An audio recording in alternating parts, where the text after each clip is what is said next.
दोस्तों नमस्कार, colonel Ajay, CEO Ajay Astro Money Group, first global Astro finance digital channel से आपसे मुखातिब होता हूं। आज 17 अप्रैल सन 2023 रविवार। खबर निकल के आ रही है solvent extract association of India के अनुसार चालू तेल वर्ष 2022-23 के पहले 5 महीने यानी नवंबर से मार्च के अंदर खाद्य व खाद्य तेलों का आयात पिछले साल की समान अवधि की तुलना में 22% तक बढ़ने के समाचार है और ये बढ़कर 7,60,193 टन का हुआ है। जबकि पिछले साल की समान अवधि नवंबर से फरवरी के दौरान इसका आयात 5,79,728 टन का होने के समाचार थे, यानी 22% की तेजी है। सॉल्वेंट एक्सट्रैक्ट एसोसिएशन के अनुसार मार्च 2023 में देश में फरवरी 2023 की तुलना में वनस्पति तेलों का आयात भी 8% तक बढ़ गया है। इस दौरान पाम तेल का आयात 5.86 लाख टन से 24% बढ़कर 7.28 लाख टन हो गया, यानी 5.86 से 7.28 लाख टन। सोयाबीन तेल की आयात लेकिन 27% घटकर 3.56 लाख टन की तुलना में 2.59 लाख टन का रहने की खबर निकल के आ रही है। सूरजमुखी तेल का आयात इस दौरान 5% कम होकर 1.57 लाख टन के मुकाबले 1.48 लाख टन का होने के समाचार हैं।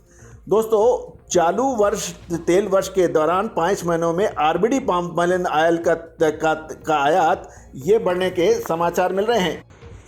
खबर निकल कर आ रही है कि चालू तेल वर्ष में 5 महीनों में आरबीडी पाम का आयात में सबसे ज़्यादा बढ़ोतरी देखने को मिली है। ये 9.89 लाख टन का हो गया है, जो कि कुल पाम तेल के आयात का लगभग 22% है। अतः यदि माना जाए तो आरबीडी पाम तेल का आयात बढ़ने से घरेलू रिफाइनरी उद्योग को बड़ा नुकसान होने की समाचार मिल रहे हैं। इसलिए आरबीडी पाम तेल पर 12.5% आयात शुल्क के साथ ही 7.5% अतिरिक्त कृषि उपकर लगाकर सीपीओ और रिफाइंड पाम ऑयल के बीच शुल्क के अंतर को 7.5% से बढ़ाकर कम से कम 15% करने की ज़रूरत महसूस की गई है।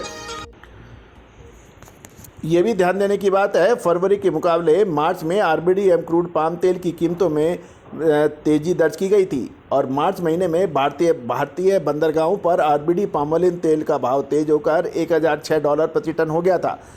गौरतलब है कि हमने आपको अग्रिम विश्लेषण दिया था, आपको याद होगा 12 मार्च पर हमारा जो विशेष संबोधन था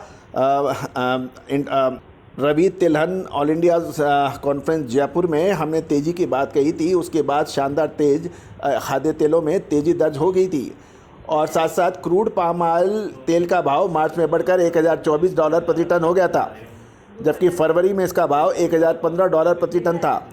क्रूड सोयाबीन तेल का भाव फरवरी के $1,274 से घटकर मार्च में भारतीय बंदरगाहों पर $1,155 प्रति टन रह गया है। क्रूड सनफ्लावर तेल का भाव फरवरी में $1,224 प्रति टन से घटकर मार्च में $1,108 प्रति टन रहा है। दोस्तों, अब महत्वपूर्ण ये रहेगा कि ये था पूरी अपडेट आपको खाद्य तेलों की। अब महत्वपूर्ण ये रहेगा कि आज 17 अप्रैल सन 2022 अगले 15 से 20 दिन बहुत महत्वपूर्ण साबित खाद्य तेलों के लिए हो सकते हैं। क्या ये तेज़ी के होंगे या मंदी के?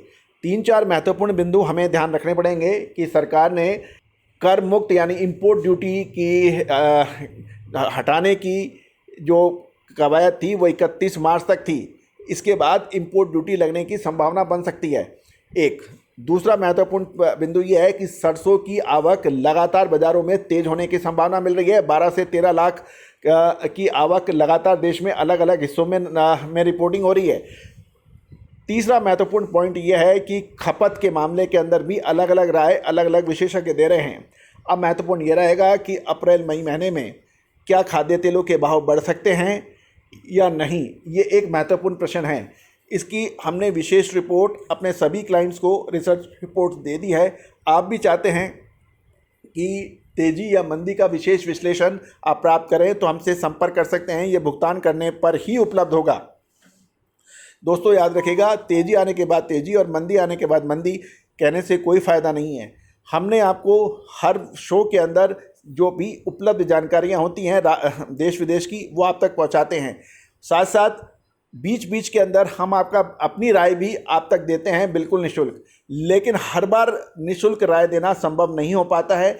अतः यदि आप खाद्य तेलों के स्टॉकिस्ट हैं, होलसेलर्स हैं, मिलर्स हैं, प्लांट होल्डर्स हैं या फिर अच्छी होल्डिंग करने वाले किसान हैं तो आप हमारी विशेष रिपोर्ट के लिए संपर्क कर सकते हैं। भुगतान करने पर उपलब्ध होगी। ये नंबर स्क्रीन पर दिए गए हैं, बिल्कुल विशेष ध्यान से नोट करें।